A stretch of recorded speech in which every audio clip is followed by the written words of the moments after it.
Good evening, my dears. Welcome to your quiet reading this evening.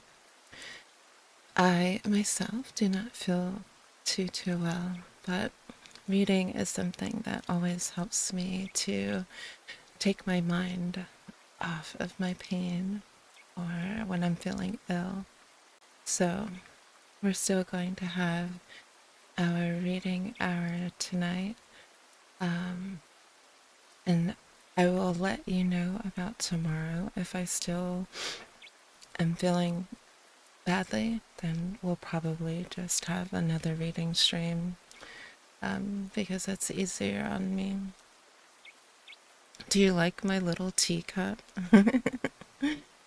If you're familiar, then we've had this scene with our big model, and I just thought it was appropriate to chibify the teacup because we couldn't hold that big one with our little chibi hands.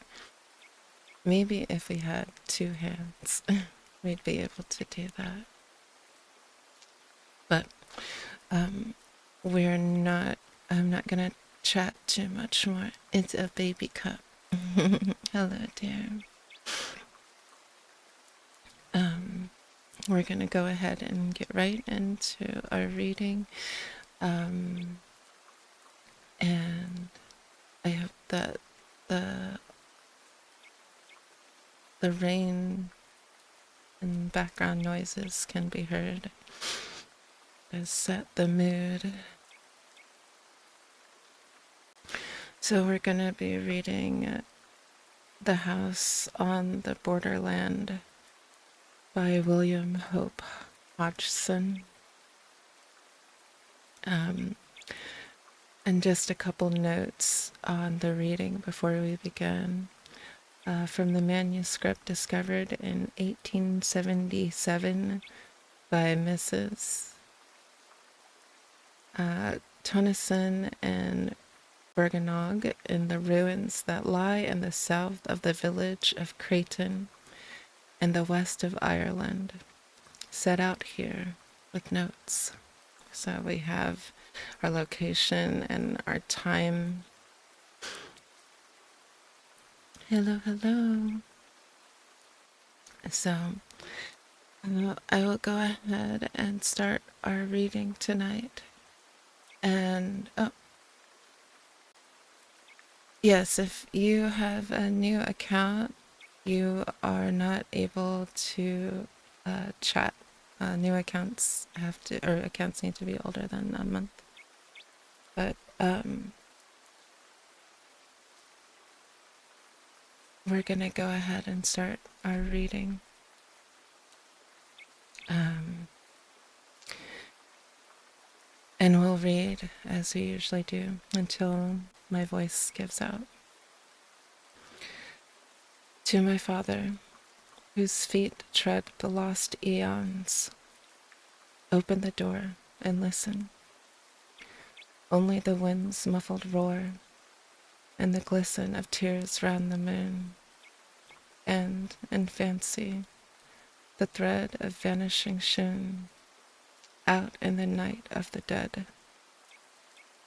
Hush, and the hark to the sorrowful cry of the wind in the dark.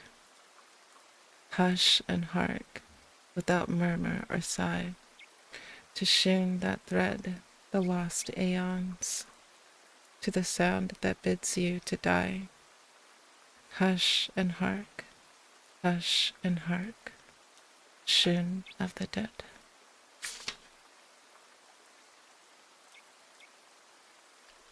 Author's introduction to the manuscript. Many are the hours in which I have pondered upon the story that is set forth in the following pages. I trust that my instincts are not awry when they prompt me to leave the account in simplicity as it was handed to me. And the miss itself. You must picture me when it first was given into my care, turning it over curiously, and making a swift, jerky examination. A small book it is, but thick and all, save the last few pages, filled with a quaint but legible handwriting, and writ very close. I have the queer, faint pit water smell of it in my nostrils now as I write, and my fingers have subconscious memories of the soft, cloggy feel of the long, damp pages. I read, and in reading, lifted the curtains of the impossible that blind the mind and look out into the unknown. Amid stiff, abrupt sentences I wandered, and presently I had no fault to charge against their abrupt tellings. For, better far than my own ambitious phrasings, is the mutilated story capable of bringing home all that the old recluse of the vanished house had striven to tell. Of the simple, stifling given account of weird and extraordinary matters, I will say little. It lies before you. The inner story must be uncovered, personally, by each reader, according to ability and desire.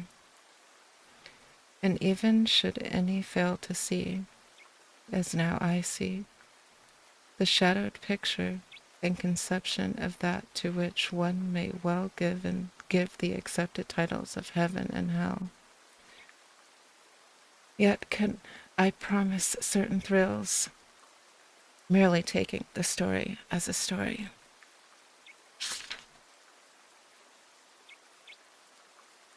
William Hope Hodgson, December 17th, 1907.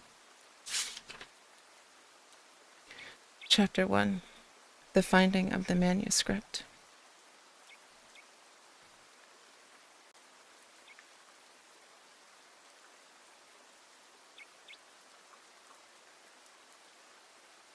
Right away in the west of Ireland lies a tiny hamlet called Cretan. It is situated alone at the base of a low hill. Far around there spreads a waste of bleak and totally inhospitable country, where, here and there, at great intervals, one may come upon the ruins of some distant, desolate cottage, unhatched and stark. The whole land is bare and unpeopled, the very earth scarcely covering the rock that lies beneath it, and with which the country abounds, in places rising out of the soil in wave-shaped ridges. Yet, in spite of its desolation, my friend Tony-san and I had elected to spend our vacation there. He had stumbled on the place by mere chance the year previously, during the course of a long walking tour, and discovered the possibilities for the angler in a small and unnamed river that runs past the outskirts of the little village. I have said that the river is without name. I may add that no map that I have hitherto consulted has shown either village or stream. They seem to have entirely escaped observation. Indeed, they might never exist for all that the average guide tells one. Possibly, this can be partly accounted for by the fact that the nearest railway station, Ardrahan, is some 40 miles distant. It was early one warm evening when my friend and I arrived in Cretan. We had reached Ardrahan in the previous night, sleeping there in rooms and hired at the village post office, and leaving in good time on the following morning, clinging insecurely to one of the typical jaunting cars. It had taken us all day to accomplish our journey over some of the roughest tracks imaginable, with the result that we were thoroughly tired and somewhat bad-tempered. However, the tent had to be erected and our goods stowed away before we could think of food or rest. And so we set to work, with the aid of our driver, and soon had the tent up upon a small patch of ground just outside the little village, and quite near to the river. Then, having stored all our belongings, we dismissed the driver, as he had to make his way back as speedily as possible, and told him to come across to us at the end of a fortnight. We had brought the sufficient provisions to last us for that space of time, and water we could get from the stream. Fuel we did not need, as we had included a small oil stove among our outfit, and the weather was fine and warm. It was Tonison's idea to camp out instead of getting lodgings in one of the cottages. As he put it, there was no joke in sleeping in a room with a numerous family of healthy Irish in one corner and the pigsty in the other, while overhead a ragged colony of roosting fowls distributed their blessings impartially, and the whole place so full of peat smoke that it made a fellow sneeze his head off just to put it inside the doorway. Tonison had got the stove lit now, and was busy cutting slices of bacon into the frying pan. So I took the kettle and walked down to the river for water. On the way, I had to pass close to a little group of the village people, who eyed me curiously, but not in any unfriendly manner, though none of them ventured a word.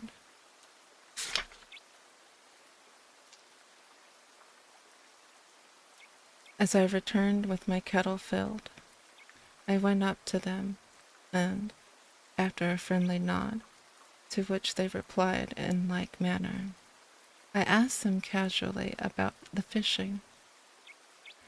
But instead of answering, they just shook their heads silently and stared at me. I repeated the question, addressing more particularly a great gaunt fellow at my elbow. Yet again, I received no answer.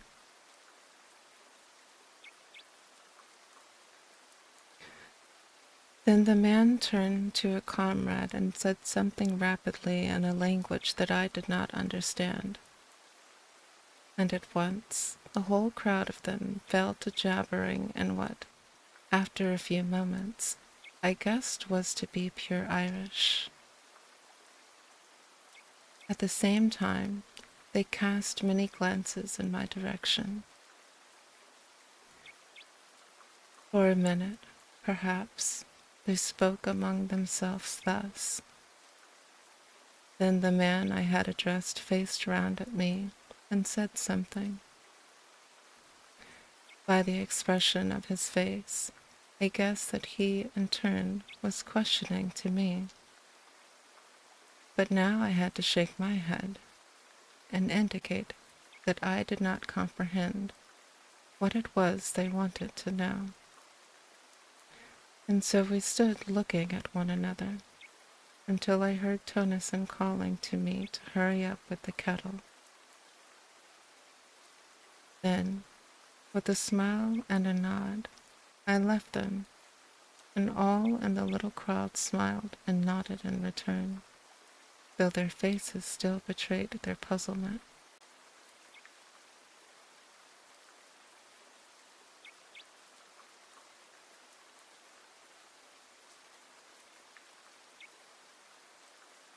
It was evident, I reflected, as I went towards the tent, that the inhabitants of these few huts in the wilderness did not know a word of English.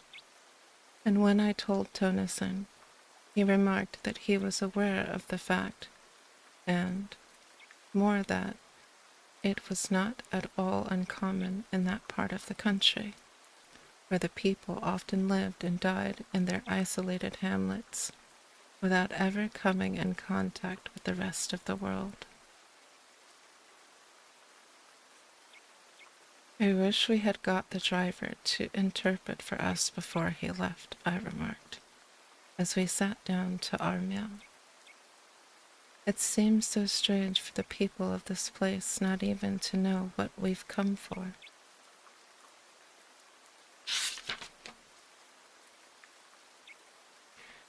Tonison grunted in assent, and therefore was silent for a while.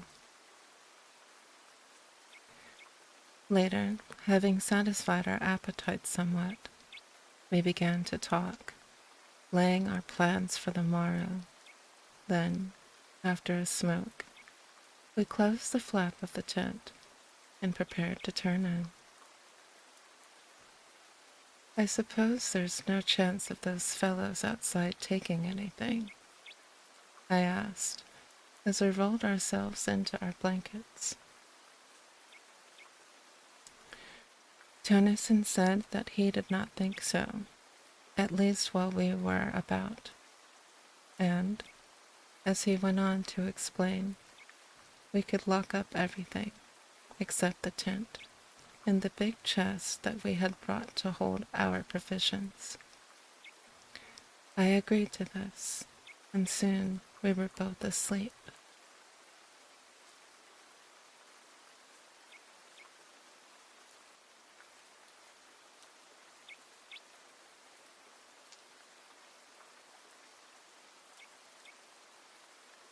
Next morning, early, we rose and went for a swim in the river, after which we dressed and had breakfast. Then we roused out our fishing tackle and overhauled it, by which time, our breakfast having settled somewhat, we made all secure within the tent and strode off in the direction my friend had explored on his previous visit. During the day we fished happily, working steadily upstream, and by evening we had one of the prettiest creels of fish that I had seen for a long while. Returning to the village, we had a good feed off our day's spoil, after which, having selected a few of the finer fish for our breakfast, we presented the remainder to the group of villagers who had assembled at a respectful distance to watch our doings. They seemed wonderfully grateful, and heaped mountains of what I presumed to be Irish blessings upon our heads.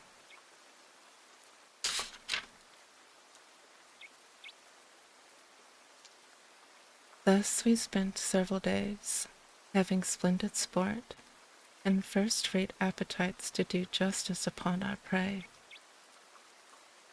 We were pleased to find how friendly the villagers were inclined to be, and that there was no evidence of their having ventured to meddle with our belongings during our absences. It was on a Tuesday that we arrived in Creighton, and it would be on the Sunday following that we made the great discovery. Hitherto, we had always gone upstream. On that day, however, we laid aside our rods, and taking some provisions, set off for a long ramble in the opposite direction. The day was warm, and we trudged along leisurely enough, stopping about midday to eat our lunch upon a great flat rock near the river bank.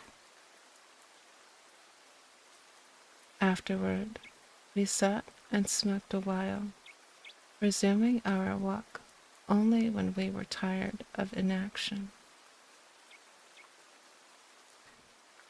For perhaps another hour we wandered onward, chatting quietly and comfortably on this and that matter, and on several occasions stopping while my companion, who was something of an artist, made rough sketches of striking bits of the wild scenery.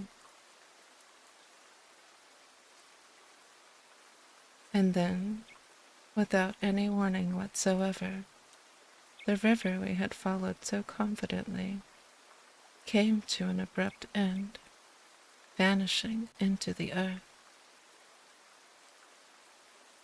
"Good Lord," I said, "whoever would have thought of this?" And I stared in amazement. Then I turned to Tonison. He was looking, with the blank expression upon his face, at the place where the river disappeared. In a moment, he spoke.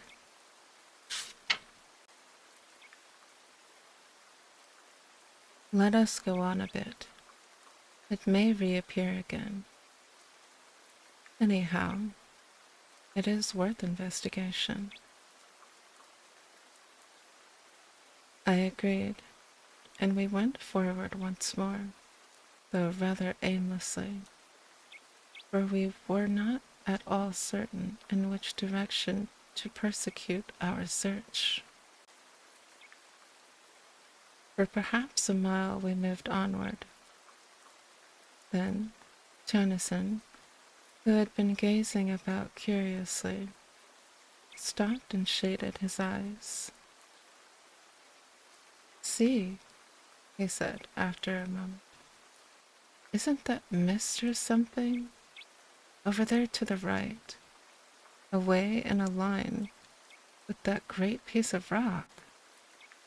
And he indicated with his hand. I stared, and after a minute seemed to see something, but could not be certain, and said so. "Anyway," my friend replied, "we'll just go across and have a glance." And he started off in the direction he had suggested, I following.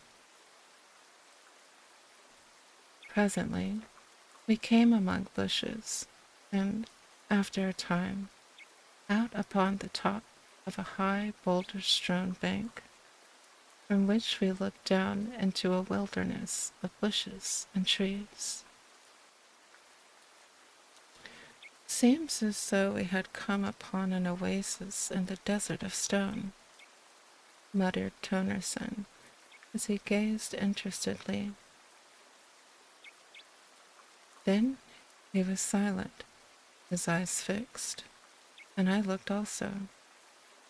For up from somewhere about the center of the wooded lowland there rose high into the quiet air a great column of haze-like spray, upon which the sun shone, causing innumerable rainbows.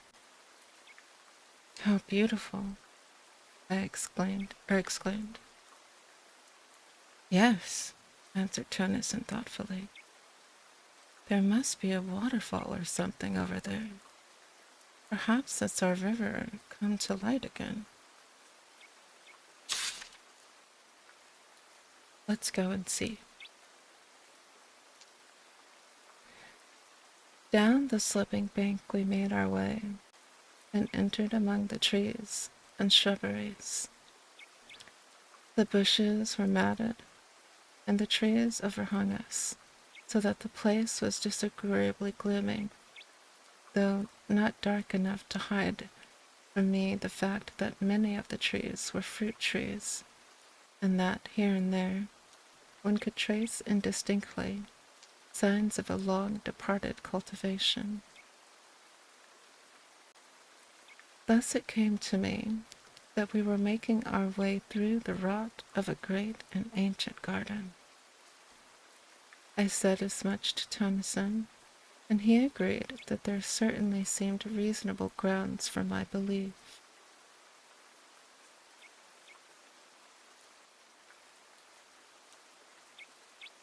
What a wild place it was, so dismal and somber. Somehow, as we went forward, a sense of silent loneliness and desertion of the old garden grew upon me, and I felt shivery. One could imagine things lurking among the tangled bushes, while in the very air of the place there seemed something uncanny.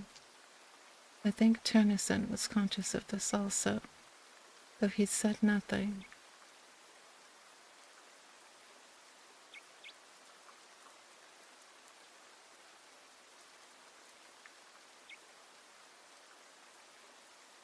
Suddenly we came to a halt. Through the trees there had grown upon our ears a distant sound. Tennyson bent forward, listening. I could hear it more plainly now. It was continuous and harsh, a sort of droning roar, seeming to come from far away. I experienced a queer, indescribable little feeling of nervousness. What sort of place was it in which we had got? I looked at my companion to see what he thought of the matter, and noticed that there was only puzzlement in his face.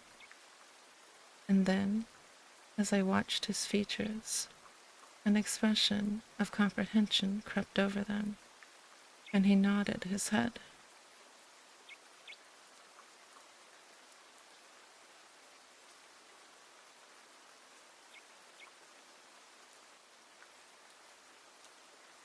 "That's a waterfall," he exclaimed with conviction. "I know that sound now." And he began to push vigorously through the bushes in the direction of the noise. As we went forward, the sound became plainer continually, showing that we were heading straight towards it. Steadily, the roaring grew louder and nearer until it appeared, as I remarked to Tennyson, almost to come from under our feet, and still we were surrounded by trees and shrubs. "Take care," Tennyson called to me. "Look where you are going." And then, suddenly, we came out from among the trees onto to a great open space, where, not 6 paces in front of us, yawned the mouth of a tremendous chasm, from the depths of which the noise appeared to rise, along with the continuous mist-like spray that we had witnessed from the top of the distant bank.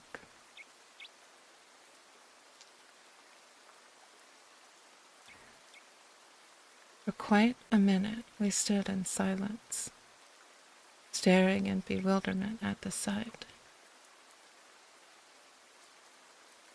And then my friend went forward cautiously to the edges of the abyss. I followed, and together we looked down through a boil of spray at a monster cataract of frothing water that burst, spouting, from the side of the chasm, nearly 100 feet below. "Good Lord," said Tennyson. I was silent and rather awed. The sight was so unexpectedly grand and eerie, though this latter quality came more upon me later. Presently, I looked up and across to the further side of the chasm. There, I saw something towering up among the spray. It looked like a fragment of a great ruin, and I touched Tennyson on the shoulder. He glanced round with a start, and I pointed towards the thing. His gaze followed my finger, and his eyes lighted up with a sudden flash of excitement as the object came within his field of view.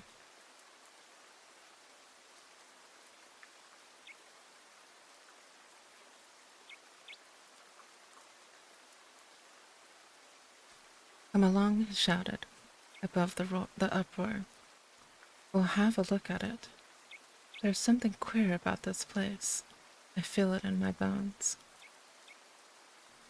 And he started off round the edge of the crater-like abyss.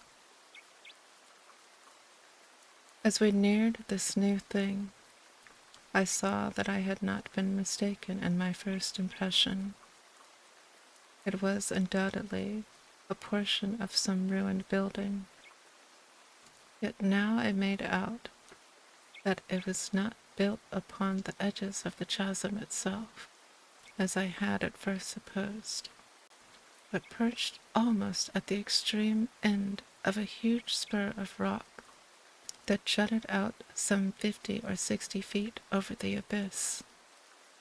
In fact, the jagged mass of ruin was literally suspended in mid-air.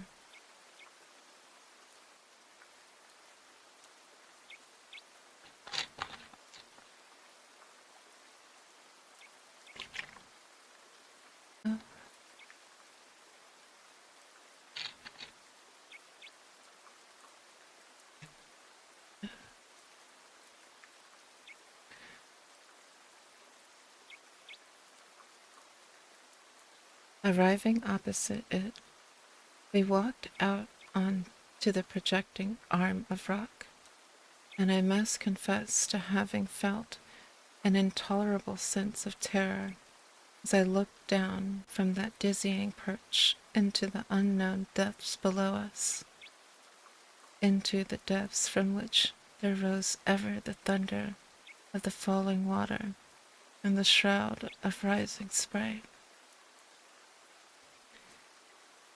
Reaching the ruin, we clambered round it cautiously, and, on the further side, came upon a mass of fallen stones and rubble. The ruin itself seemed to me, as I proceeded now to examine it minutely, to be a portion of the outer wall of some prodigious structure. It was so thick and substantially built, yet what I was doing in such a position I could by no means conjecture, or what it was doing. Where was the rest of the house, or castle, or whatever that had been? I went back to the outer side of the wall, and thence to the edge of the chasm, leaving Tennyson rooting systematically among the heaps of stone and rubbish on the outer side. Then I commenced to examine the surface of the ground, near the edges of the abyss, to see whether there were not left other remnants of the building to which the fragments of ruin evidently belonged. But though I scrutinized the earth with the great care, I could see no sign of anything to show that there had been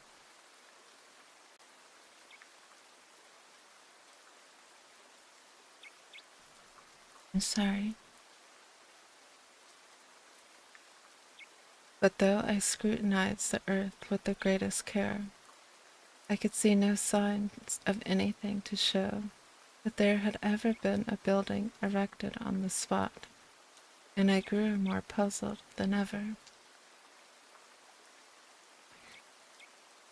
Then I heard a cry from Tennyson, who was shouting my name excitedly, and without delay I hurried along the rocky promontory to the ruin. I wondered whether he had hurt himself, and then the thought came that perhaps he had found something.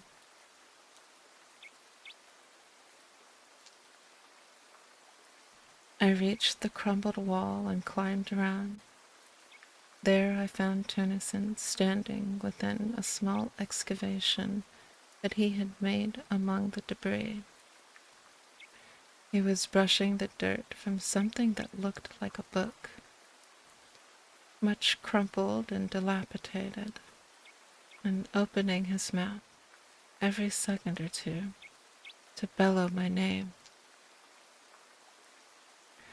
As soon as he saw that I had come, he handed his prize to me, telling me to put it into my satchel so as to protect it from the damp while he continued his explorations. This I did first, however, running the pages through my fingers and noting that they were closely filled with neat, old-fashioned writings, which were quite legible, save in one portion, where many of the pages were almost destroyed, being muddied and crumpled, as though the book had been doubled back at that part. This I found out from Tennyson was actually as he had discovered it, and the damage was due, probably, to the fall of masonry upon the open part. Curiously enough, the book was fairly dry, which I attributed to its having been so securely buried among the ruins.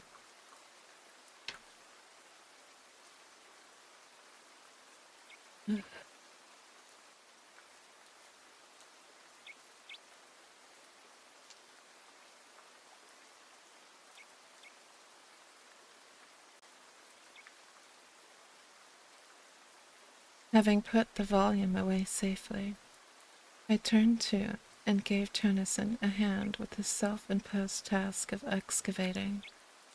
Yet, though we put in over an hour's handwork, turning over the whole of the unheaped stones and rubbish, we came upon nothing more than some fragments of broken wood that might have been part of a desk or table, and so we gave up searching and went back along the rock, once more to the safety of the land.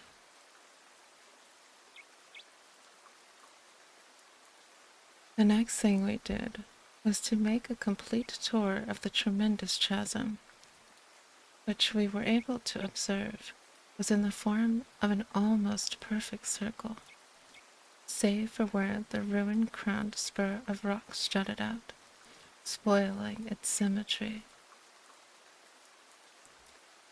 The abyss was, as Tennyson put it, like nothing so much as a gigantic well or pit going sheer down into the bowels of the earth.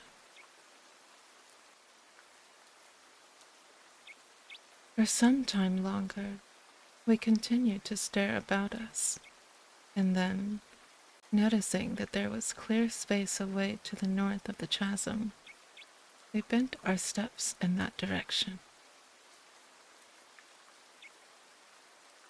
Here, distant from the mouth of the mighty pit by some hundred of yards, we came upon a great lake of silent water. Silent, that is, save in one place, where there was a continuous bubbling and gurgling.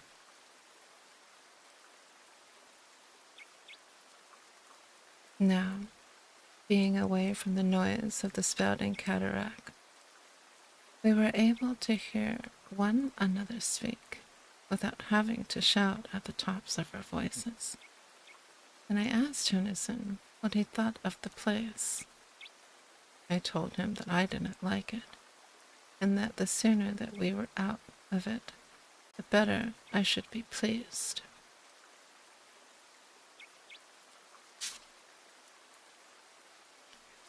He nodded in reply and glanced at the woods behind furtively.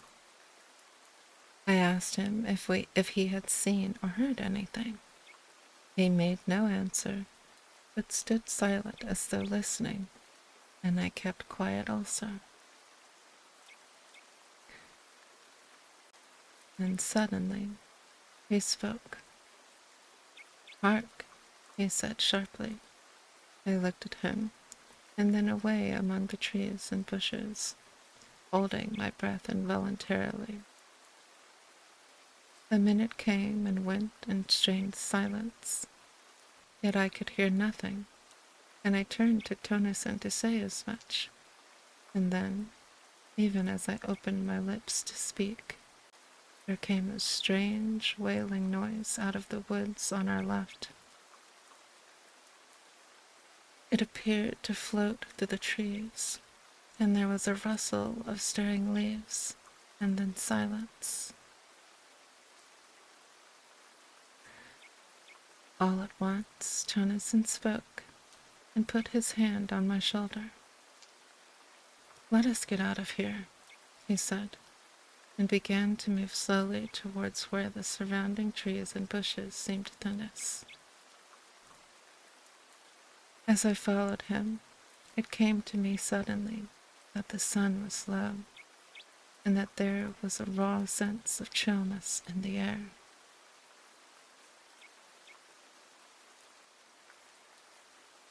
Tennyson said nothing further, but kept on steadily. We were among the trees now, and I glanced around nervously, but saw nothing save the quiet branches and trunks and the tangled bushes. Onward we went, and no sound broke the silence except the occasional snapping of a twig under our feet as we moved forward. Yet, in spite of the quietness, I had a horrible feeling that we were not alone, and I kept so close to Tennyson that twice I kicked his feet clumsily, though he said nothing. A minute, and then another, and we reached the confines of the wood, coming out at the last upon the bare rockiness of the countryside. Only then was I able to shake off the haunting dread that had followed me among the trees.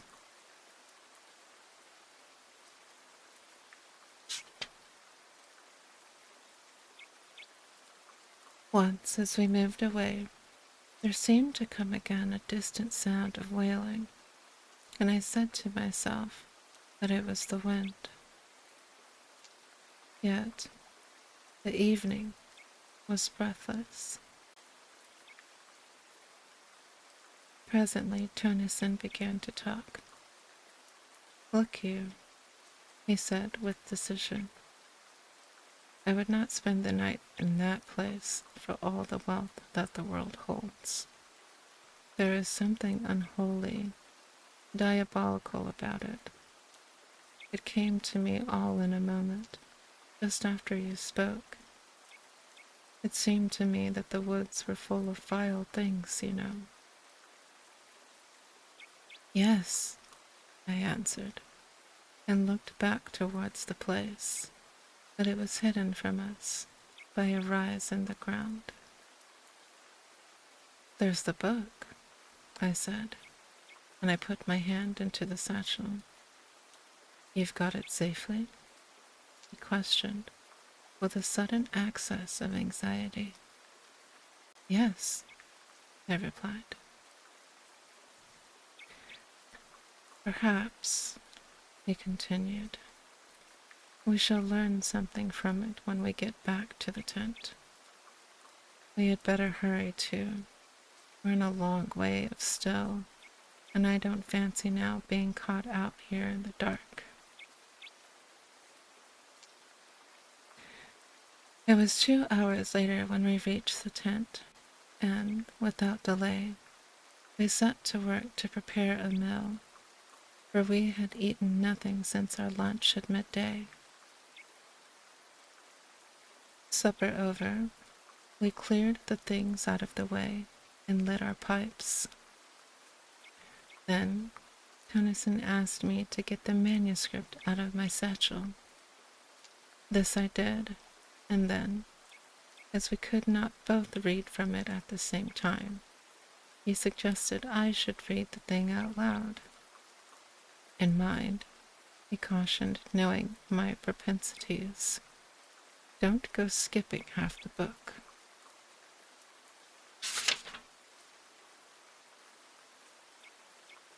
Yet, had he but known what it contained, he would have realized how needless such advice was, for once at least.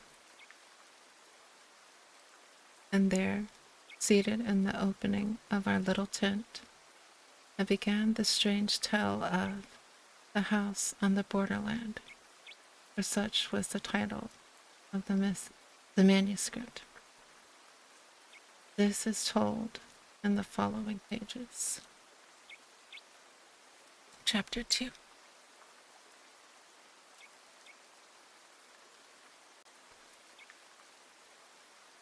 The Plain of Silence.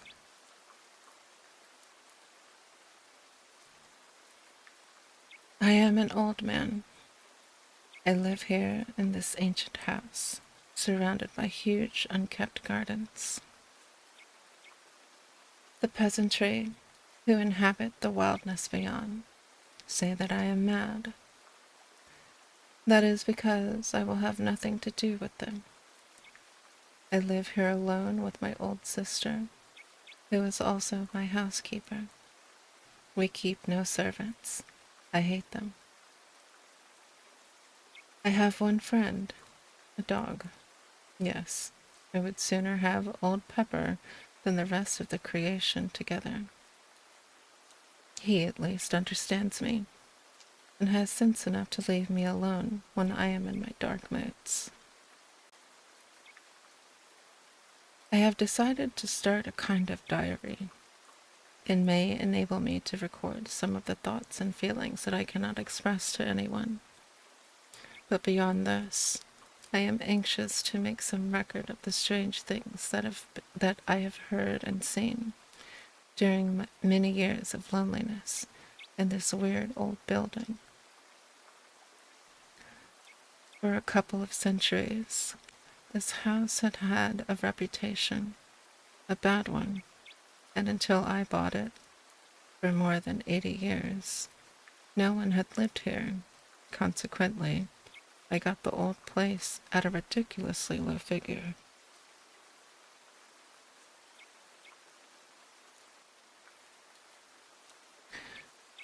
I am not superstitious, but I have ceased to deny that things happen in this old house, things that I cannot explain, and therefore I must need ease my mind by writing down an account of them to the best of my ability.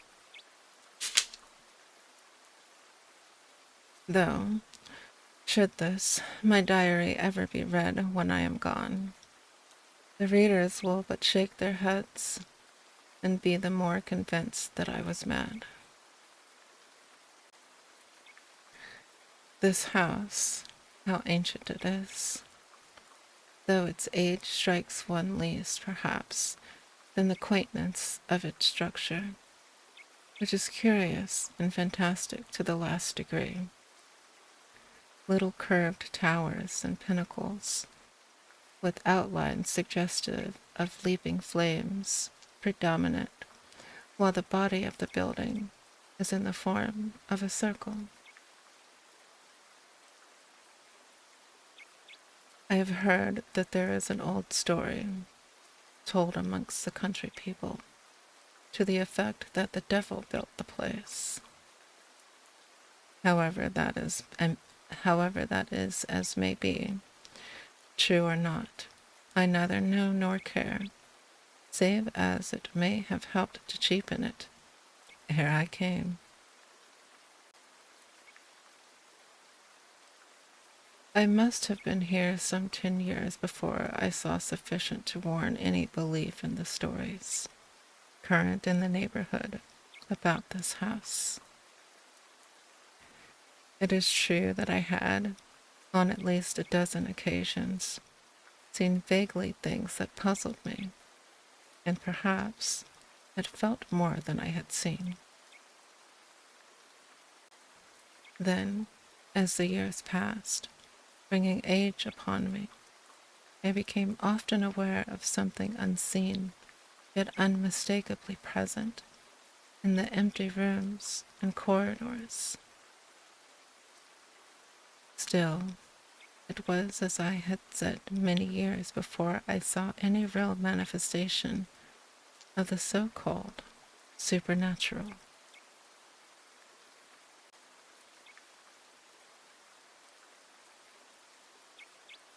It was not Halloween.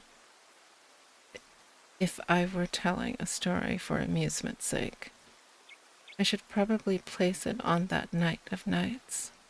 But this is a true record of my own experiences, and I would not put pen to paper to amuse anyone. No. It was after midnight on the morning of the 21st day of January. I was sitting reading, as is often my custom, in my study. Pepper lay, sleeping near my chair.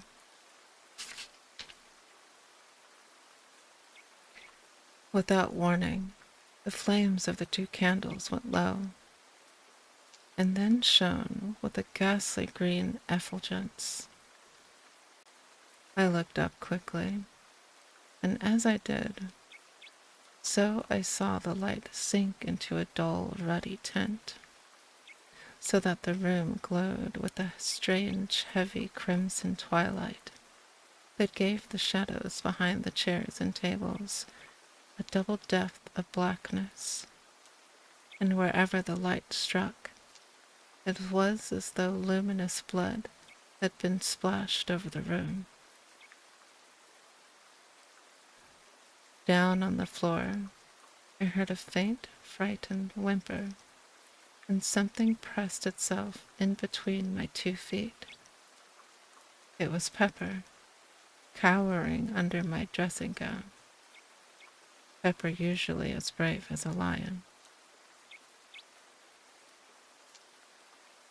It was this movement of the dog's, I think, that gave me the first twinge of real fear.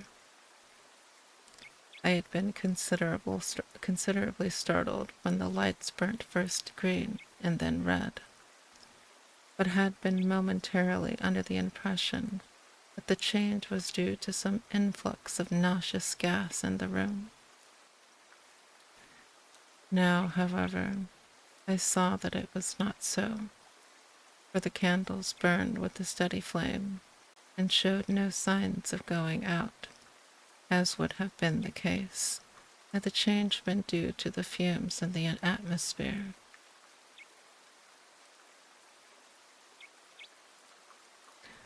I did not move. I felt distinctly frightened, but could think of nothing better to do than wait. For perhaps a minute, I kept my glance about the room nervously. Then I noticed that the lights had commenced to sink, very slowly, until presently they showed minute specks of red fire, like the gleaming of rubies in the darkness.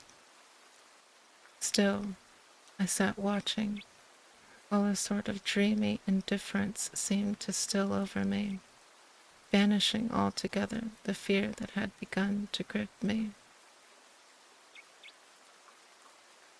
Away in the far end of the huge old-fashioned room, I became conscious of a faint glow. Steadily it grew, filling the room with gleaming, quivering green light. And then they sank quickly and changed, even as the candle flame had done, into a deep, somber crimson that strengthened and lit up the room with a flood of awful glory.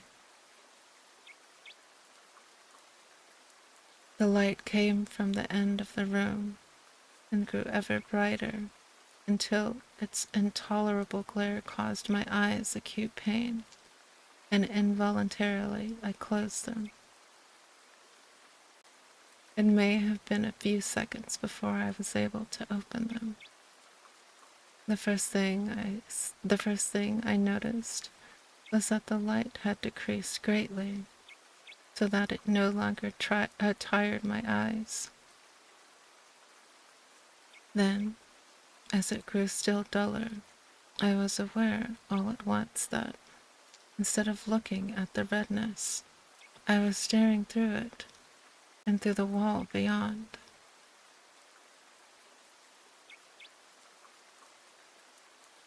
Gradually, as I became more accustomed to the idea, I realized that I was looking out onto a vast plain, lit with the same gloomy twilight that pervaded the room. The immensity of this plain scarcely can be conceived. In no part could I perceive its confines. It seemed to broaden and spread about, so that the eye failed to perceive any limitations. Slowly, the details of the nearer portions began to grow clear, and then, in a moment almost, the light died away, and the vision, if vision it were, faded and was gone.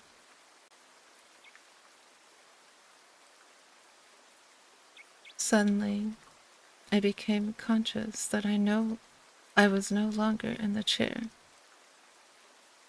Instead, I seemed to be hovering above it and looking down at a dim something, huddled and silent. In a little while, a cold blast struck me, and I was outside in the night, floating like a bubble up through the darkness. As I moved, an icy coldness seemed to enfold me, so that I shivered.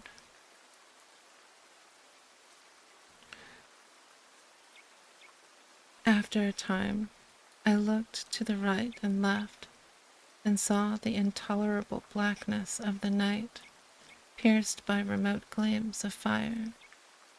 Onward and outward I drove. Once I glanced behind and saw the earth, small crescent of blue light, receding away to my left. Further off, the sun, a splash of white flame, burned vividly against the dark. An indefinite period passed. Then, for the last time, I saw the earth, an enduring globule of radiant blue, swimming in an eternity of ether. And there I, a fragile flake of soul dust, flickered silently across the void, from the distant blue into the expanse of the unknown.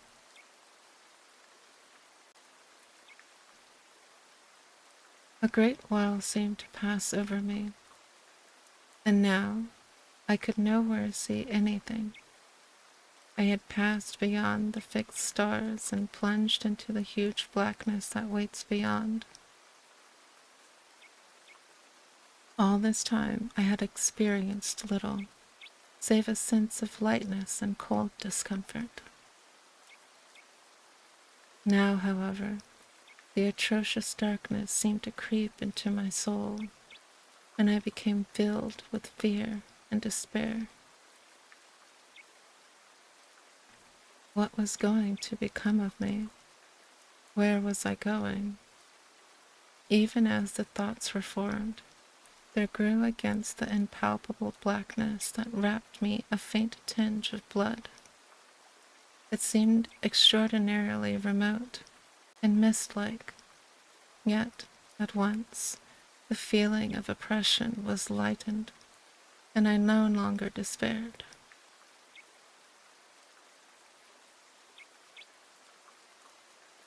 Slowly, the distant redness became plainer and larger, until as I drew nearer, it spread out into a great somber glare, dull and tremendous. Still, I fled onward, and presently I had come so close that it seemed to stretch beneath me like a great ocean of somber red. I could see little, save that it appeared to spread out intermittently in all directions.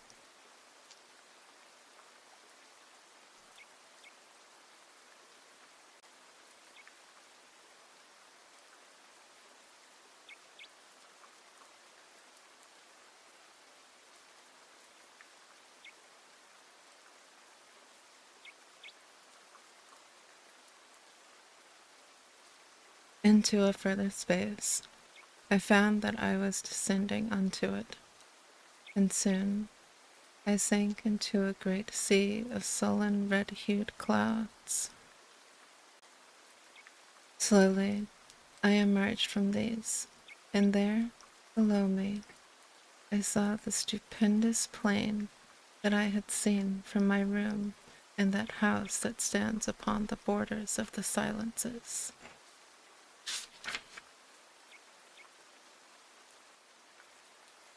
Presently, I landed and stood, surrounded by a great waste of loneliness. The place was lit with gloomy twilight that gave an impression of indescribable desolation. Afar to my right, within the sky, there burnt a gigantic ring of dull red fire, from the outer edge of which were projected huge, wreathing flames, darted and jagged. The interior of this ring was black, black as the gloom of the outer night. I comprehended at once that it was from this extraordinary sun that the place derived its doleful light.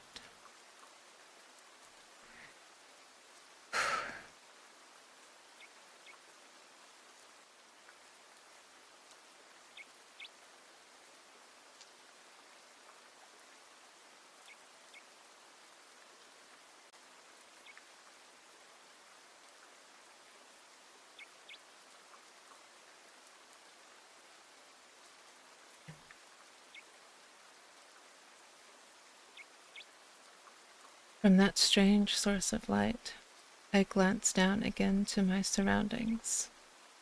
Everywhere I looked, I saw nothing but the same flat weariness of interminable plain. Nowhere could I destroy any signs of life, nowhere could I descry any signs of life, not even the ruins of some ancient habitation. Gradually, I found that I was being borne forward, floating across the flat waste. For what seemed an eternity, I moved onward. I was unaware of any great sense of impatience, though some curiosity and a vast wonder were with me continually. Always I saw around me the breadth of that enormous plain, and always I searched for some new thing to break its monotony. But there was no change, only loneliness, silence, and desert. Presently, in a half-conscious manner, I noticed that there was a faint mistness, ruddy in hue, lying over its surface. Still, when I looked more intently, I was unable to say that it was really mist, for it appeared to blend with the plain, giving it a particular unrealness and conveying to the sense the idea of sustainability.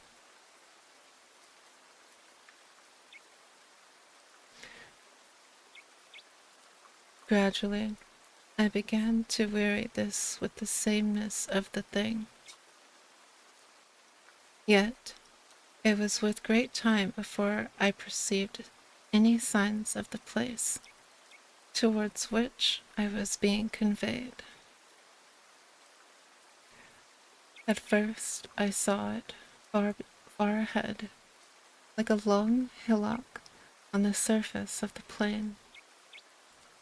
Then, as I drew nearer, I perceived that I had been mistaken, for instead of a low hill, I made out now a chain of great mountains, whose distant peaks towered up into the red gloom until they were almost lost to sight.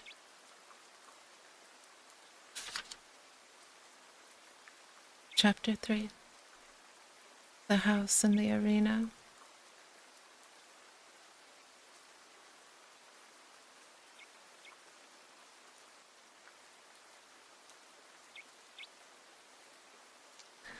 And so, after a time, I came to the mountains.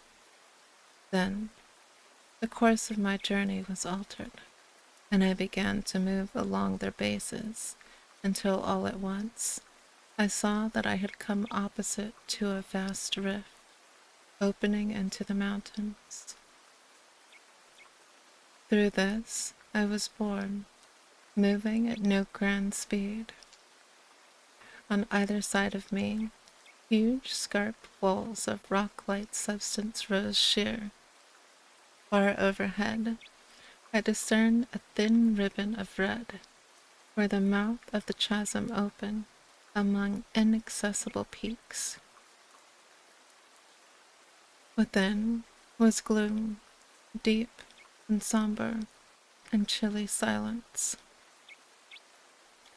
For a while, I went onward steadily, and then, at last, I saw ahead a deep, red glow that told me I was near upon the further opening of the gorge.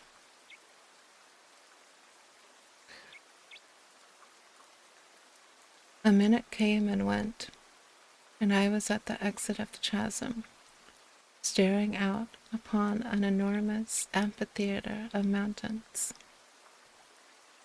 Yet, of the mountains and the terrible grandeur of the place, I reckoned nothing, for I was confounded with amazement to behold, at a distance of several miles and occupying the center of the arena, a stupendous structure built apparently of green jade. Yet, in itself, it was not the discovery of the building that had so astonished me, but the fact, which became every moment more apparent, that in no particular, save in color and its enormous size, did the lonely structure vary from this house in which I live.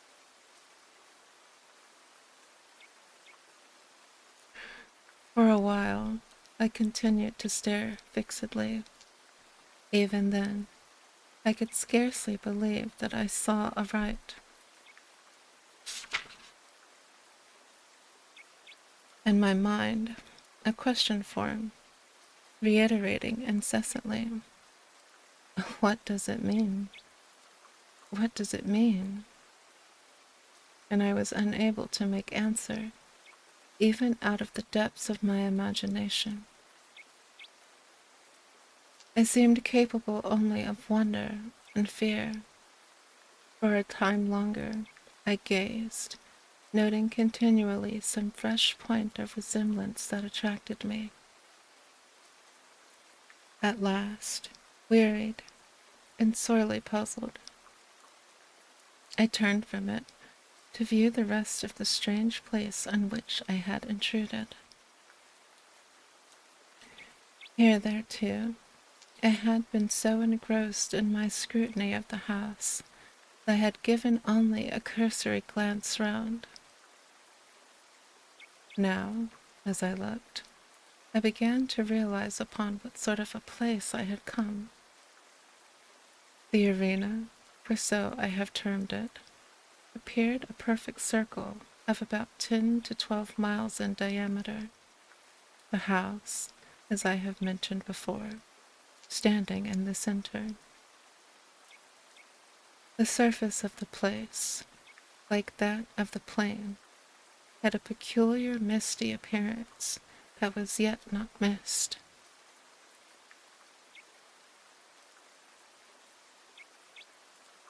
From a rapid survey, my glance passed quickly upward along the slopes of the circling mountains. How silent they were!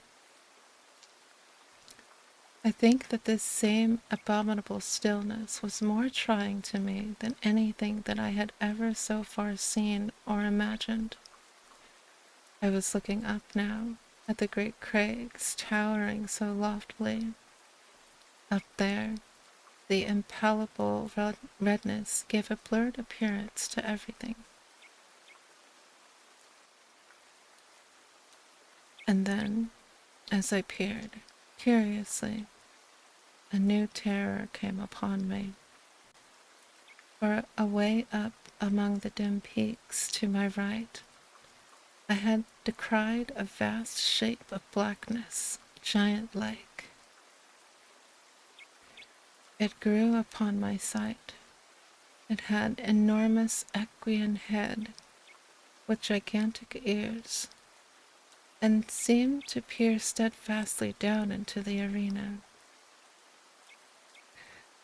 There was that about the pose that gave me the impression of an internal watchfulness, of having warded that dismal place through unknown entities. Slowly, the monster became plainer to me, and then, suddenly, my gaze sprang from it to something further off and higher among the crags.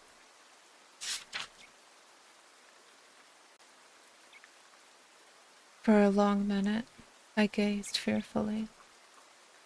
I was strangely conscious of something not altogether unfamiliar, as if something stirred in the back of my mind. The thing was black, and had 4 grotesque arms. The features showed indistinctly round the neck. I made out several light-colored objects. Slowly, the details came to me, and I realized coldly that they were skulls. Further down the body was another circling belt, showing less dark against the black trunk. Then, even as I puzzled to know what the thing was, a memory slid into my mind, and straightway I knew that I was looking at the monstrous representation of Kali, the Hindu goddess of death.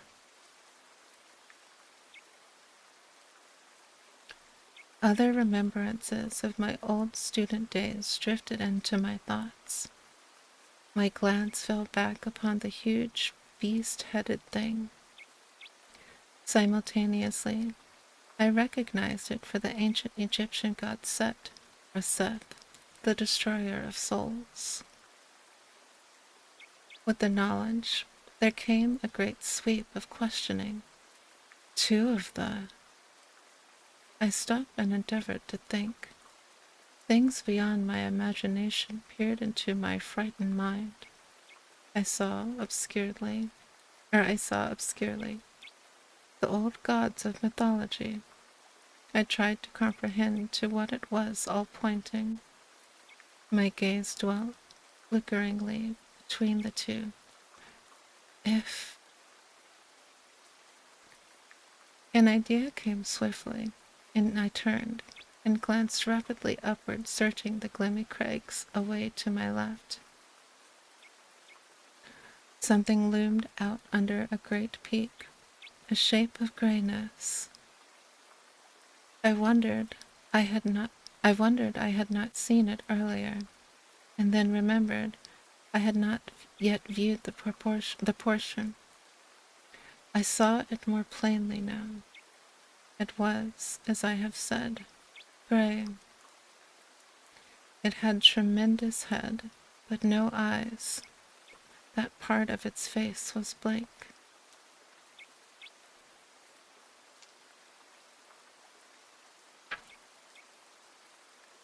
Now, I saw that there were other things up among the mountains. Further off, reclining on a lofty ledge, and made out a livid mass, irregular ghoulish. It seemed without form, save for an unclean half-animal face that looked out vilely from somewhere about its middle. And then I saw others. There were hundreds of them. They seemed to grow out of the shadows. Several I recognized almost immediately as mythological deities.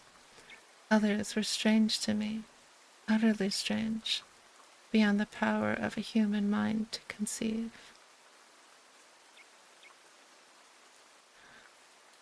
On each side I looked and saw more continually. The mountains were full of strange things, beast gods and horrors so atrocious and bestial that possibility and decency deny any further attempt to describe them.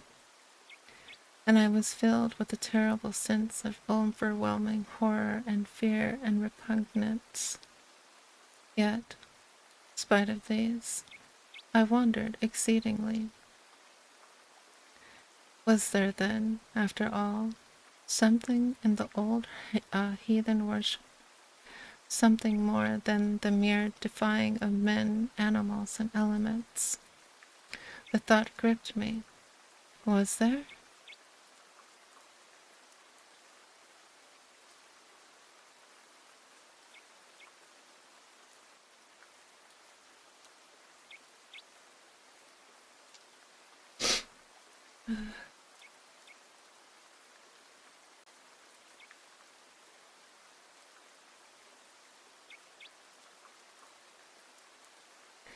Later, a question repeated itself. What were they, those beast gods, and the others? At first they had appeared to me just sculpted monsters placed indiscriminately among the inaccessible peaks and precipices of the surrounding mountains. Now, as I scrutinized them with great intentness, my mind began to reach out to fresh conclusions. There was something about them, an indescribable sort of silent vitality that suggested to my broadened consciousness a state of life and death, something that was by no means life, as we understand it, but rather an inhuman form of existence that well might be likened to a deathless trance, a condition in which it was possible to imagine their continuing eternally. Immortal. The word rose in my thoughts unbidden, and straightway I grew to wondering whether this might be the immortality of the gods.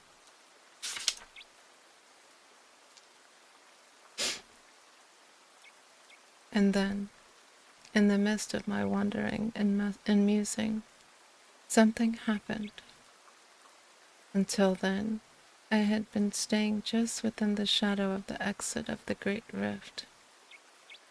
Now, without volition of my part, I drifted out of the semi-darkness and began to move slowly across the arena toward the house. At this, I gave up all thoughts of those prodigious shapes above me, and could only stare frightenedly at the tremendous structure towards which I was being conveyed so remorselessly. Yet, though I searched earnestly, I could discover nothing that I had not already seen, and so became gradually calmer. Presently, I had reached a point more than halfway between the house and the gorge. All round was spread the stark loneliness of the place, and the unbroken silence. Steadily, I neared the great building. Then, all at once, something caught my vision, something that came round one of the huge buttresses of the house, and so into full view. It was a gigantic thing, and moved with a curious lop, going almost upright, after a manner of a man. It was quite unclothed, and had a remarkable luminous appearance. Yet it was the face that attracted and frightened me the most. It was the face of a swine. Silently, intently, I watched this horrible creature, and forgot my fear momentarily, in my interest in its movements. It was making its way cumbrously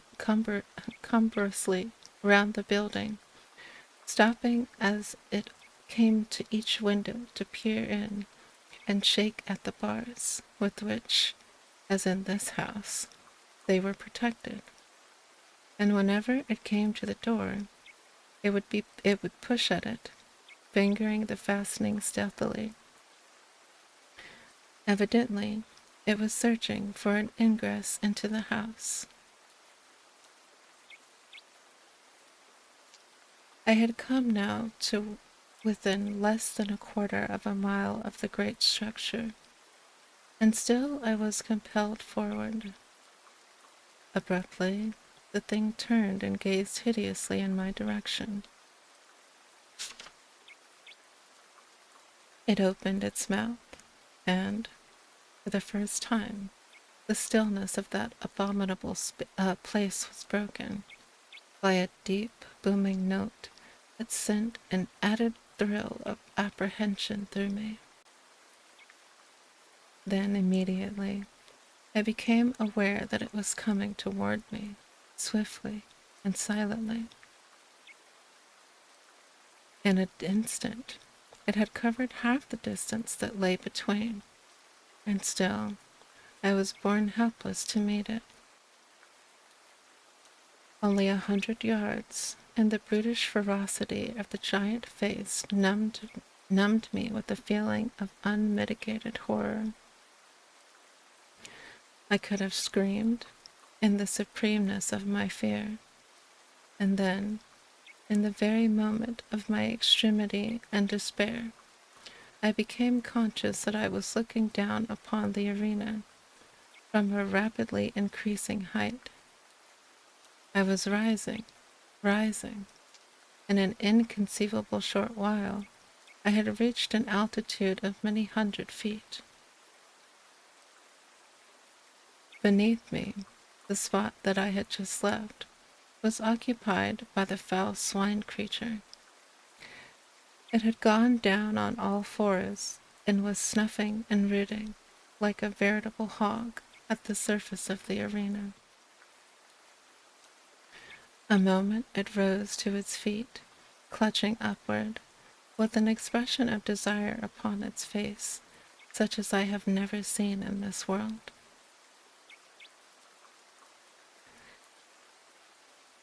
Continually, I mounted higher.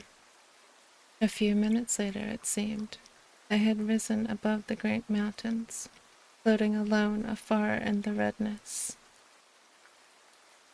At a tremendous distance below, the arena showed dimly, with the mighty house looking no larger than a tiny spot of green. The swine thing was no longer visible.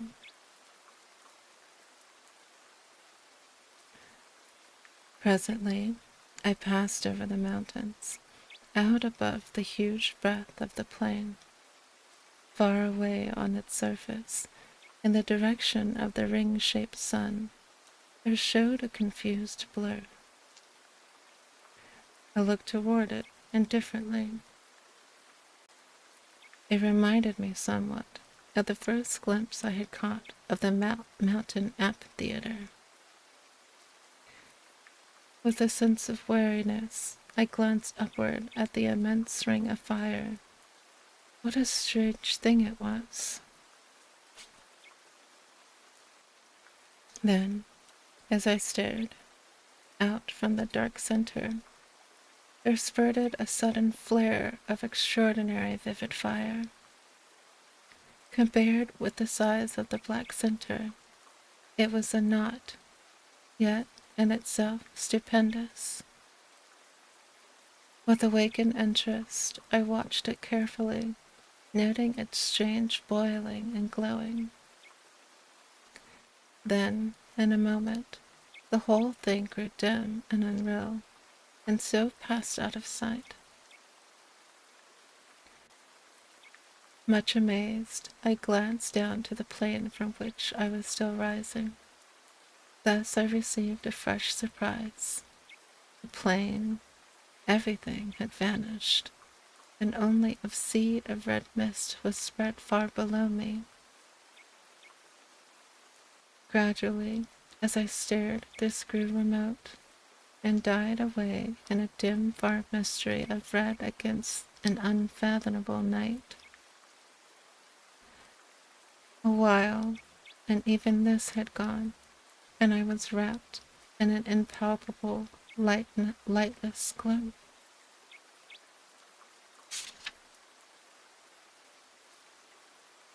Chapter 4.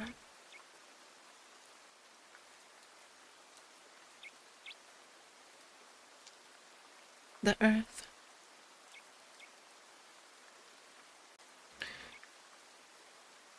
Thus I was, and only the memory that I had lived through the dark once before served to sustain my thoughts. A great time passed, ages, and then a single star broke its way through the darkness. It was the first of one of the outlying clusters of this universe.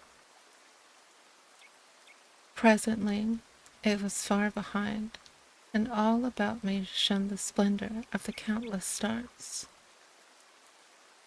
Later, years it seemed, I saw the sun, a cloud of flame. Around it, I made out presently several remote specks of light, the planets of the solar system. And so I saw the earth again, blue and unbelievably minute. It grew larger and became defined.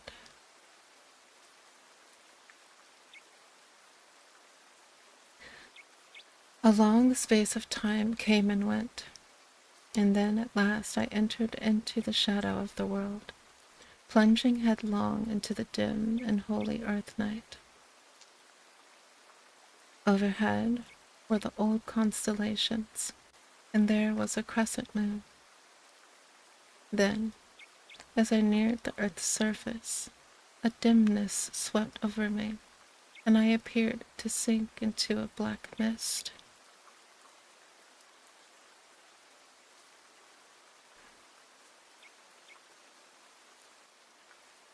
For a while, I knew nothing. I was unconscious. Gradually, I became aware of a faint, distant whining. It became plainer. A desperate feeling of agony possessed me. I struggled madly for breath and tried to shout. A moment, and I got my breath more easily. I was conscious that something was licking my hand. Something damp swept across my face. I heard it panting, and then again the whining. It seemed to come to my ears now, with a sense of familiarity, and I opened my eyes. All was dark, but the feeling of oppression had left me. I was seated, and something was whining piteously and licking me. I felt strangely confused, and indistinctly tried to ward off the thing that licked. My head was curiously vacant, and for the moment I seemed incapable of acting or thought. Then things came back to me, and I called Pepper faintly. I was answered by a joyful bark and renewed and frantic caresses.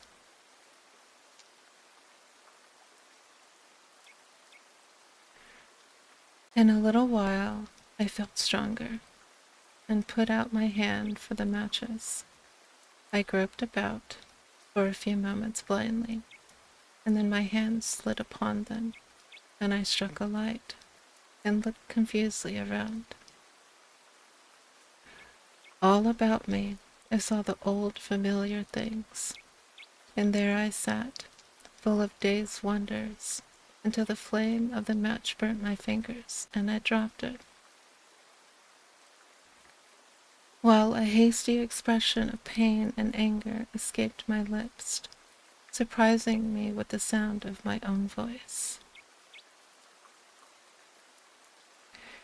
After a moment, I struck another match, and I stumbled across the room and lit the candles. As I did so, I observed that they had not burnt away, but had been put out. As the flame shut up, I turned and stared about the study, yet there was nothing unusual to see, and suddenly a gust of irritation took me. What had happened? I held my head with both hands and tried to remember. Ah, the great silent plain and the ring-shaped sun of red fire. Where were they? Where had I seen them? How long ago? I felt dazed and muddled. Once or twice, I walked up and down the room unsteadily. My memory seemed dull, and already the thing I had witnessed came back to me with an effort.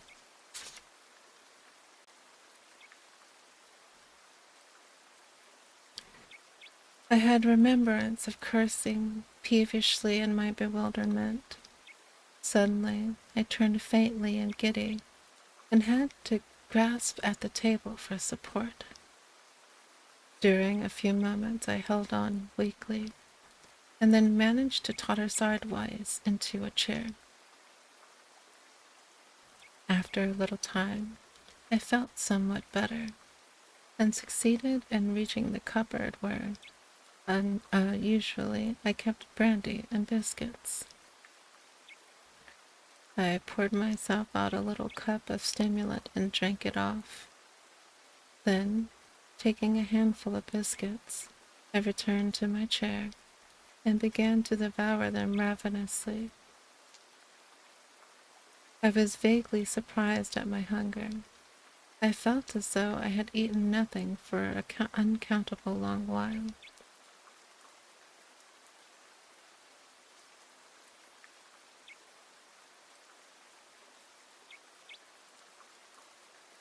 As I ate, my glance roved about the room, taking in its various details, and still searching, though almost unconsciously, for something tangible upon which to hold among the invincible mysteries that encompassed me. Surely, I thought, there must be something. And in the same instant, my gaze dwelt upon the face of the clock in the opposite corner. Therewith I stopped eating, and just stared, for though its ticking indicated most certainly that it was still going. The hands were pointing to a little before the hour of midnight, whereas it was, as well as I knew, considerably after the time when I had witnessed the first of the strange happenings I have just described.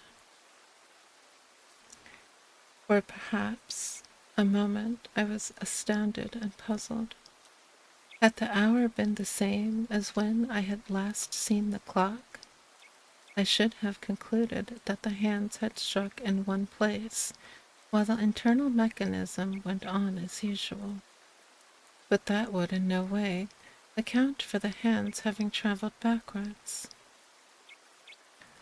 Then, even as I turned the matter over in my wearied brain, the thought flashed upon me that it was now close upon the morning of the 22nd, and that I had been unconscious to the visible world through the greater portion of the last 24 hours. The thought occupied my attention for a full minute, and then I commenced to eat again. I was still very hungry. During breakfast the next morning, I inquired casually of my sister regarding the date, and found my surmise correct. I had indeed been absent, at least in spirit, for nearly a day and a night.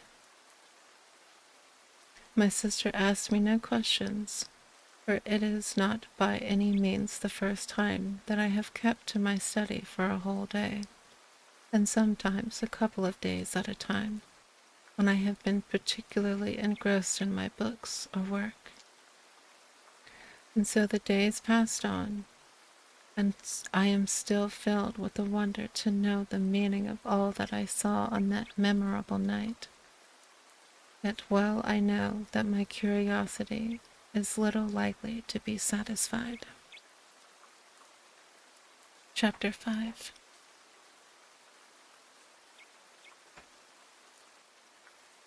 The Thing in the Pit. This house is, as I have said before, surrounded by a huge estate in wild and uncultivated gardens.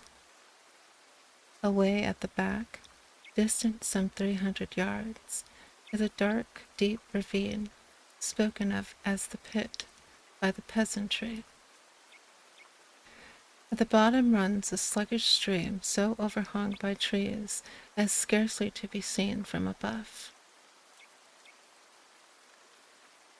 In passing, I must explain that this river has a subterranean origin, emerging suddenly at the east end of the ravine and disappearing as abruptly beneath the cliffs that form its western extremity. It was some months after my vision, if vision it were, of the great plain that my attention was particularly attracted to the pit.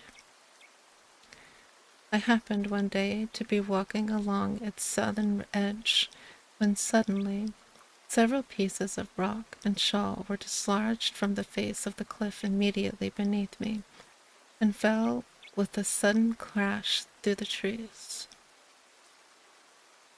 I heard them splash in the river at the bottom, and then silence.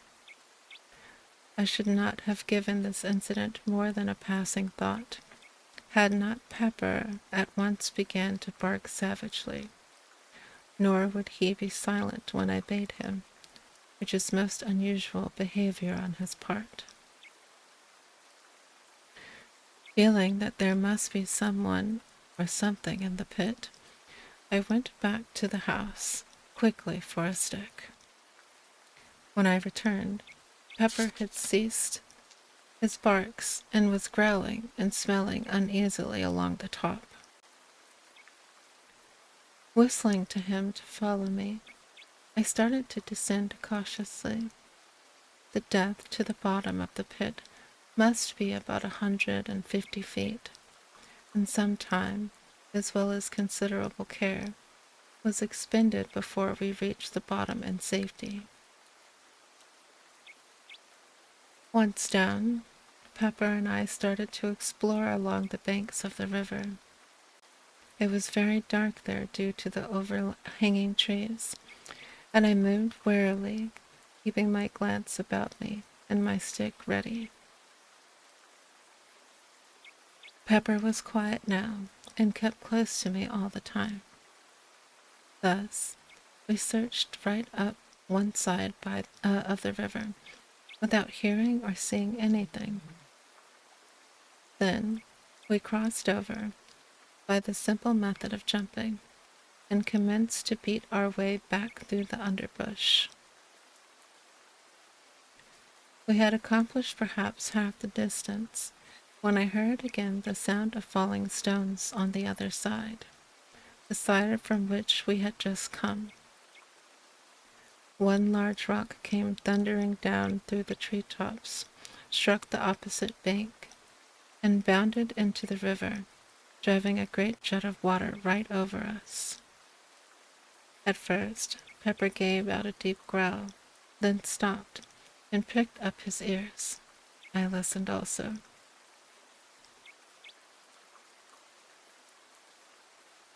A second later, a loud, half-human, half-pig-like squeal sounded from among the trees, apparently about halfway up the south cliff. It was answered by a similar note from the bottom of the pit. At this, Pepper gave a short, sharp bark, and springing across the river, disappeared into the bushes. Immediately afterward, I heard his barks increase in depth and number, and in between there sounded a noise of confused jabbering. This ceased, and in the succeeding silence there rose a semi-human yell of agony. Almost immediately, Pepper gave a long-drawn howl of pain, and then the shrubs were violently agitated, and he came running out with his tail down, and glancing as he ran over his shoulder. As he reached me, I saw that he was bleeding from what appeared to be a great claw wound on the side that had almost laid bare his ribs. Seeing Pepper thus mutilated, a furious feeling of anger seized me, and whirling my staff, I sprang across and into the bushes from which Pepper had emerged. As I forced my way through, I thought I heard the sound of breathing. Next instant, I had burst into a small clear space, just in time to see something, livid white in color, disappear among the bushes on the opposite side. With a shout, I ran towards it, but though I struck and probed among the bushes with my stick, I neither saw nor heard anything further, and so returned to Pepper. There, after bathing his wound in the river, I bound my wetted handkerchief around his body, having done which, we retreated up the ravine and into the daylight again.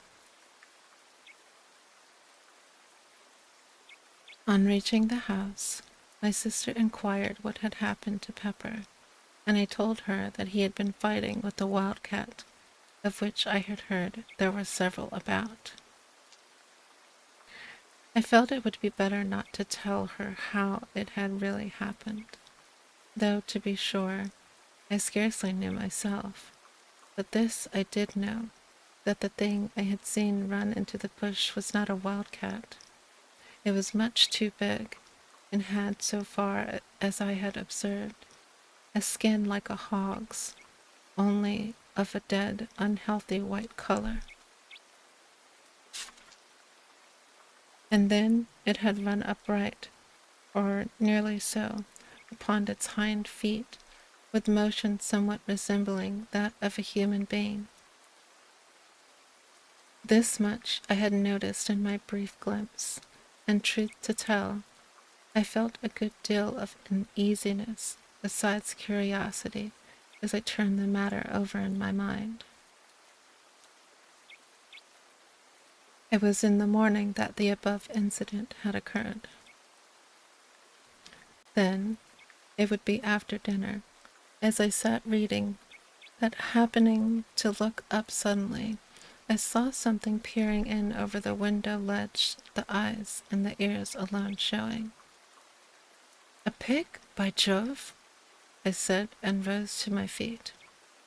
Thus I saw the thing more completely, but it was no pig. God alone knows what it was. It reminded me vaguely of the hideous thing that had haunted the great arena. It had a grotesquely human mouth and jaw, but with no chin of which to speak. The nose was prolonged into a snout. Thus it was that, with little eyes and queer ears, gave it such an extraordinarily swine-like appearance. Of forehead there was little, and the whole face was an unwholesome white color. For perhaps a minute I stood looking at the thing with an ever-growing feeling of disgust and some of fear. The mouth kept jabbering inanely, and once emitted a half-swinish grunt. I think it was the eyes that attracted me the most. They seemed to glow at times with a horribly human intelligence, and kept flickering away from my face over the details of the room, as though my stare disturbed it. It appeared to be supporting itself by two claw-like hands upon the window-sill. These claws, unlike the face, were of a clayey blue hue, and bore an indistinct resemblance of human hands, in that they had 4 fingers and a thumb, though these were webbed up to the first joint, much as are ducks. Nails it had also, but so long and powerful that they were more like talons of an eagle than aught else.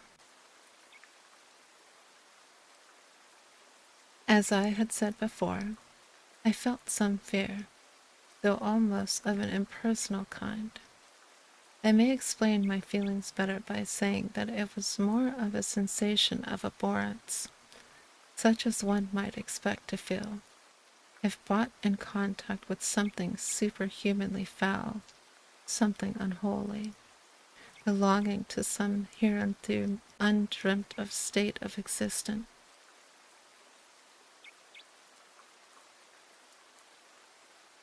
I cannot say that I grasped these various details of the brute at the time.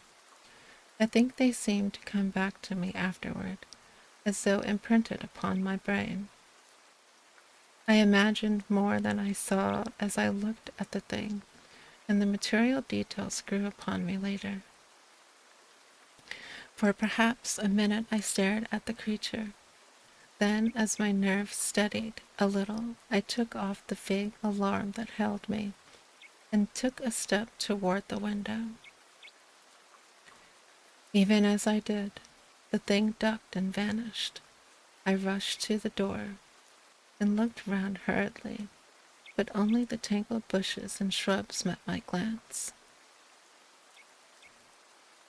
I ran back into the house, and getting my gun, sallied out to search through the gardens. As I went, I asked myself whether the thing I had just seen was likely to be the same of which I had caught a glimpse in the morning. I inclined to think it was. I would have taken Pepper with me, but judged it better to give his wound a chance to heal. Besides, if the creature I had seen was, as I imagined, his antagonist of the morning, it was not likely that he would be of much use.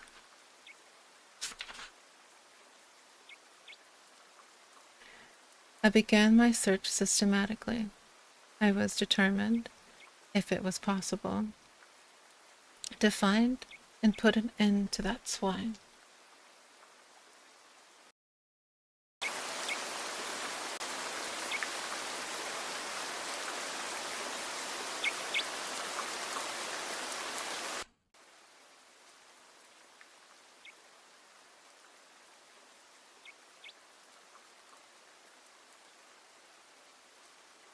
That was, at least, a material horror. At first, I searched cautiously, with the thought of Pepper's wound in my mind. But as the hours passed, and not a sign of anything living showed in the great, lonely gardens, I became less apprehensive. I felt almost as though I would welcome the sight of it. Anything seemed better than this silence, with the ever-present feeling that the creature might be lurking in every bush I passed.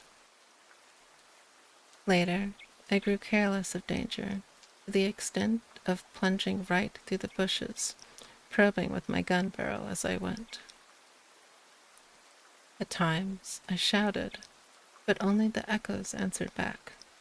I thought thus perhaps to frighten or stir the creature to showing itself, but only succeeded in bringing my sister Mary out to know what was the matter. I told her that I had seen the wildcat that had wounded Pepper, and that I was trying to hunt it out of the bushes.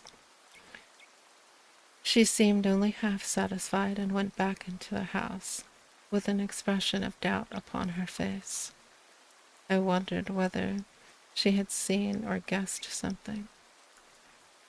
For the rest of the afternoon, I persecuted the search anxiously. I felt that I should be unable to sleep with the bestial thing haunting the shrubberies, and yet, when evening fell, I had nothing. Then, as I turned homeward, I heard I heard a short, unintelligible noise among the bushes to my right. Instantly, I turned, and aiming quickly, fired in the direction of the sound. Immediately afterward, I heard something scuttling among the bushes. I moved rapidly, and in a minute had gone out of hearing. After a few steps, I ceased my pursuit, realizing how futile it must be in the fast-gathering gloom. And so, with a curious feeling of depression, I entered the house.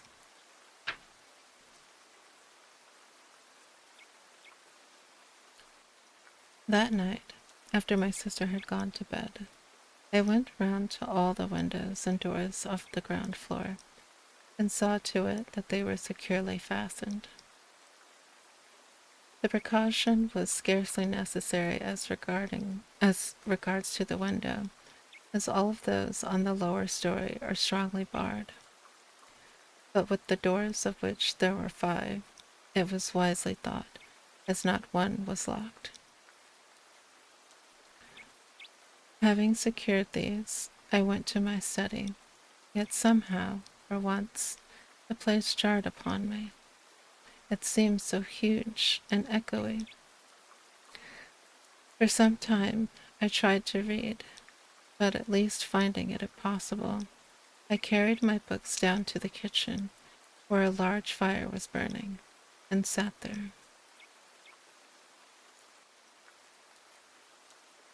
I dare say I had read for a couple of hours, when suddenly I heard a sound that made me lower my book and listen intently.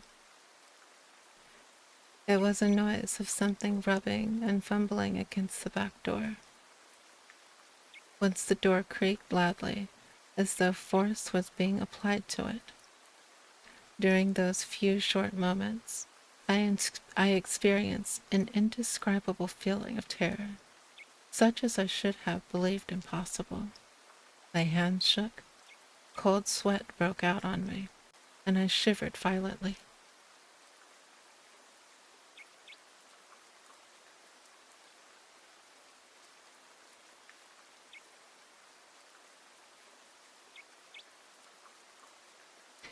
Gradually, I calmed.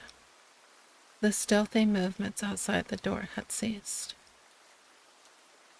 Then, for an hour, I sat silent and watchful. All at once, the feeling of fear took me again. I felt as I imagined an animal must, under the eye of a snake. Yet now I could hear nothing. Still, there was no doubting that some unexplained influence was at work.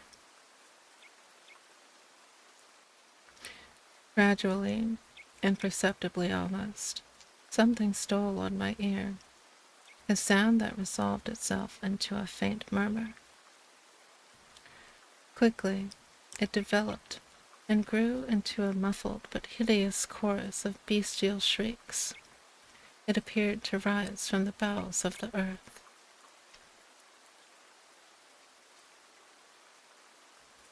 I heard a thud and realized in a dull, half-comprehending way that I had dropped my book. After that, I just sat, and thus the daylight found me, when it crept wanly in through the barred, high windows of the great kitchen.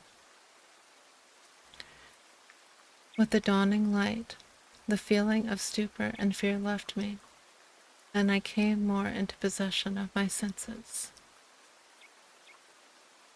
Thereupon, I picked up my book and crept to the door to listen. Not a sound broke the chilly silence. For some minutes, I stood there. Then, very gradually and cautiously, I drew back the bolt and opening the door peeped out. My caution was unneeded. Nothing was to be seen, save the grey vista of dreary tangled bushes and trees extending to the distant plantation. With a shiver, I closed the door and made my way quietly up to bed. All right, that puts us at about the 2-hour mark, and we will stop at chapter 6.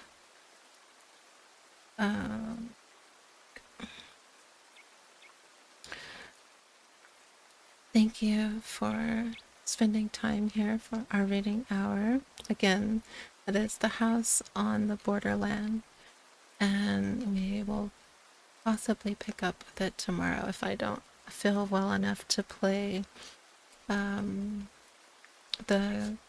Lovecraftian themed game that I had planned for us tomorrow. But for now, my dears, no matter where you are in the world, I hope that you have had a very cozy evening here in Somnium, and that tomorrow it is awaiting you, so do your very best. It's kind of like a Lovecraftian pixel game, yeah. But do your very best for me, and always for yourself. And as we like to say here, Oyasumira, as our closing chat message. And I will see you tomorrow at 2000 Eastern Standard Time. So, for now, Oyasumi, sweet dreams, and good night. Mwah.